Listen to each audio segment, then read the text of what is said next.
నేను ఇందులోకి రాకముందు ఒక స్కూల్ ఆయం అక్కడ 15 సంవత్సరాలు చేసి 8,000 వచ్చింది. ఇలాంటిది ఒక మీటింగ్ వచ్చి నన్ను పరిచయం చేసి మా గ్రేట్ అప్పుడు పాండు సారు మన మహాగురు గారు ఎంఎస్ఆర్ 3 సార్లు రుణపడి ఉంటాను. ఇలాంటి ఒక మీటింగ్ వచ్చి చదువు లేదు, పెట్టుబడి లేదు, వయసు లేదు, మంచి విషయం వేరే వాళ్ళకి చెప్పొచ్చా లేదా? అలాంటి కొన్ని ప్రోడక్ట్ వాడుకొని నాకు వచ్చిన రిజల్ట్ ఒక 4 చెప్పాను.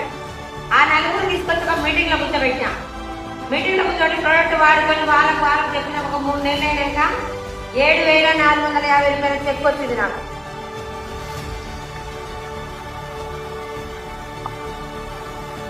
$7,400 వచ్చినప్పుడు ఒకసారి ఆలోచించిన, నేను స్కూల్లో చేసే దేనికి చెప్పాలి, డబ్బులకే కదా.